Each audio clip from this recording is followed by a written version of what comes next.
he's going to beat Trump and Haley to win the nomination? So the question is, how are you going to win? Well, first of all, if you look at all this stuff, I'm the only one that can beat Trump. Let's just be clear on that. Haley cannot get enough support from core Republicans and conservatives. She's getting support from people who either aren't Republicans or are on kind of the 10, 15%, which is fine. I mean, you need those people for it to win the general, but you have to be able to appeal to conservatives and core Republicans. I'm the only one that can do that. And if people that are for Trump, I'm their next choice. If everyone else got out but me and Trump, all these other candidates, I would get that support because they see that. So I'm the only one that can beat him. There's a reason why they spend money against me. Haley and Trump spend money against me. He has not spent any money against her, and she has not spent any money against him. She will not answer directly, and she owes you an answer to this. Will she accept a vice presidential nomination from Donald Trump? Yes or no? And I can tell you under any circumstance, I will not accept that, because that's not why I'm running. I'm running for the nomination and to be president, and I'm totally fine. I'd rather be governor than vice president, no question. I can do more for my state and this country without question. So you're going to see that, but I would just also say, when the media is trying to create narratives, why are they doing that? And I can tell you that the media does not want me to be the candidate, and I think that's very clear. That should tell you that I'd probably be the best candidate, and it definitely should tell you I'd be the best president, because they don't want to see any type of change going forward, and they're going to do all this. And so I would just say I'm the one that can compete with him against, and he's got some people that are going to vote for him no matter what. But a lot of these other folks, they're just traditional Republicans. They appreciate what he did as president. They liked a lot of his policies. I supported a lot of his policies. I mean, I'm not saying, the question is how do we go forward? It's not to say we needed someone to shake it up in 2016, but now we need somebody that's going to actually be focused and disciplined enough to get it all done. It's not enough to just have the food fight. You actually got to be able to deliver the results, and results that are going to stick, so that this country isn't constantly having to deal with the same problems over and over again. And I'm the guy that can do that. I will do one more. Anyone else? They're giving me the hook. Thanks for taking my question. So my question's on caregiving. I was a caregiver for my parents for 15 years. It's 2 hours away. You get the call up, you have to work, drive up 2 hours, deal with what you have to deal with, go back home, 6 o'clock the next morning, you start your work day again. And there was really no support to really help my parents with what they needed, and particularly keeping them into their home. So, do you think the government has a role in caregiving, and what do you think that role is?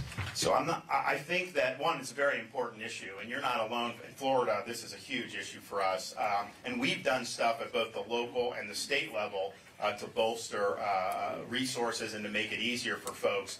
How much the federal government should be involved in that, I'm not sure. I think that when the federal government gets involved, sometimes there's good intention. I'm just not sure it ends up working out well. There's bureaucracy that gets imposed, red tape that gets imposed. But one of the things that my wife has pioneered in Florida is the idea that government is not going to solve these problems.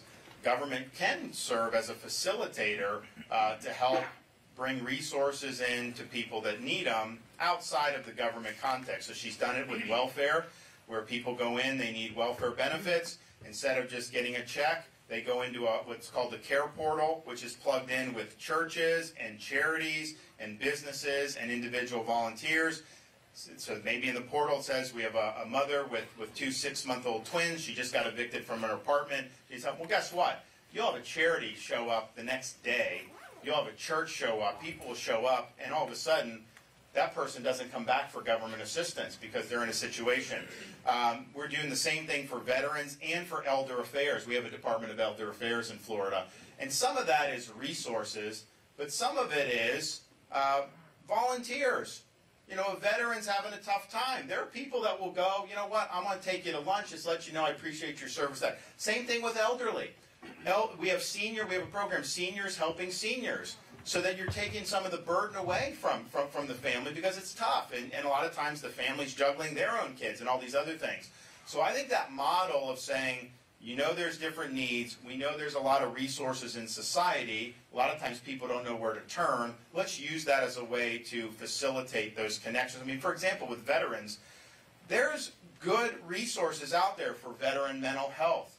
There are programs in Florida. We've got a group that will take veterans with post-traumatic stress, and instead of pumping them with drugs incessantly, they'll sign them to a specially trained service dog. And the suicide rate goes down when you do that. Well, we should have that as an option instead of these people getting crushed by the VA. So that's something I think has been helpful in Florida. We obviously need to do more there, but I think it's probably a local and state-led issue, maybe on the federal, like some tax incentives or something like that, but I would not want to get a bureaucracy involved just because of how big the bureaucracy is and how bad it's performed in so many of these other areas. All right, well, I'm going to just say, if I don't see you all before, I hope you all have a Merry Christmas and Happy New Year. We're going to be back, obviously, a lot over the next, 40-some days to go. Bottom line is this. I'm the only guy running who has the capability of winning the nomination, winning the election in November, and actually doing all the things we need to get done. Okay? And we just have to understand going forward, and I get, former president's got support.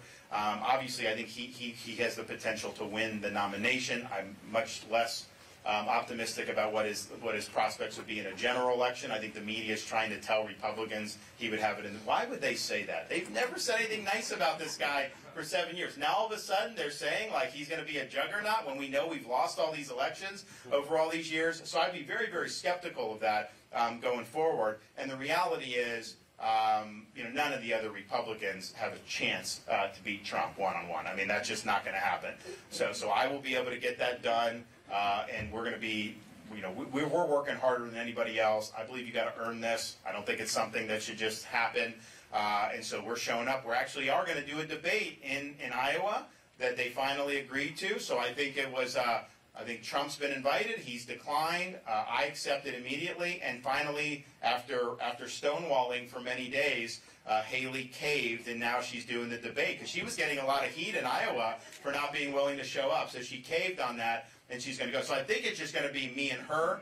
I think it's January 10th in Iowa, 5 days before the caucus. And then I know there's going to be a debate in New Hampshire between the Iowa caucus and the New Hampshire primary. And I've been calling for that for a long time. We do these debates. It's like, it's fine. We go to the Ronald Reagan Library. I mean, great. I love Reagan, all this stuff. But it's like, we should have been doing them in Iowa, New Hampshire, and South Carolina from the beginning. That's where the interest is. That's where the campaigns are going. But I'm glad we're going to be able to do that. So you can sign me up for a New Hampshire debate as well. I think that,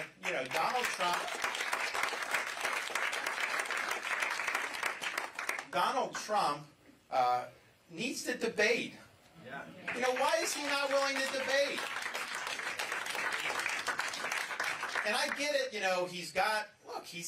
I understand why they're doing it. He's got cable news channels that are like functioning as his super PAC. He's got the liberal corporate media that are trying to pump him up to get him to nominate. I get that, and but it's like, okay, you ran in 2020, and that first debate with Biden beat him in that debate. That's just the truth. I wish it wasn't. I had a party at the Tallahassee and a governor's residence. We had everyone there fired up, hoping that we'd see, great, and it wasn't. And so it's like, okay, you didn't beat Biden in the debate. You got to get up and show people that you can defend your record, that what's your vision for the future. Because I see, he does the speeches and he's saying the same things, promising the same things he did in 2016 that he didn't deliver, and now he's just running on the same stuff again. And I think he's got to be able to tell you, okay, well, how's it going to be different this time? We didn't get a wall. We didn't get the swamp drain. He said he was going to go after Hillary and then let her off the hook 2 weeks after the election. How come we have all this stuff? So and a lot of the things that you see that we've complained about, weaponization, a lot of that happened under him too. It wasn't like it all just started with Biden. I mean, this stuff, he wasn't in charge of the administration in the way we needed him to be. So So I think he should debate, and I just think if voters in New Hampshire who take the first in the nation seriously, I think we'll hold it against him if he's not willing to debate. I mean, just imagine if he comes in and wins New Hampshire without ever really having to shake your hand, answer your questions, debate on a stage, and do that. I mean, what's that really going to say? I don't think it's going to be a positive thing if that were. I don't think the voters will let that happen. I think they're going to insist that he does it. I know he hasn't done the debates up till now. But now, as we're getting in, I mean, this is the rubber's meeting the road. People are going to start making their decisions as we get closer and closer at this point. So the rest has been kind of it's fine, it's part of the process. But now we're down to brass tacks. He should show up and he should debate. I don't think he's going to be willing to do in Iowa. But I have a right to debate him. He spent $25 million attacking me, for Pete's sake. Why not get on the stage and say this stuff to my face so that we can go back and forth as to how we would handle the country going forward? So I'm hoping that he is willing to do that. He told a story the other day in Iowa, which was really bizarre, that he claims a general came up to him and said that Trump being willing to debate Hillary in 2016, after the Access Hollywood tape was uncovered, that was, quote, braver than soldiers who've given their lives on the battlefield. Now, I don't think any general actually said that, but Trump was replaying this, so he is now trying to act like just merely debating is some type of act of bravery. It's not. Debating's the bare minimum that a candidate should be willing to do in order to get your vote. So he should show up and do it. So we'll do you proud. We are going to, we're going to come out of Iowa with a great head of steam. I think you guys are going to see. I think you're going to see that. I think it's going to be very exciting. But I can tell you this: what I like about New Hampshire is, you kind of take Nikki is like going for the establishment. New Hampshire primary does not want an establishment candidate. Okay, we need a change agent, and I think New Hampshire voters have typically understood that. And they say, you know what, we need somebody that's going to go up there and actually make some serious change, not just rearrange the deck chairs on the Titanic. That is not going to work for this country, and I'm the only one running that's shown an ability to get the job done. So thank you all. God bless you.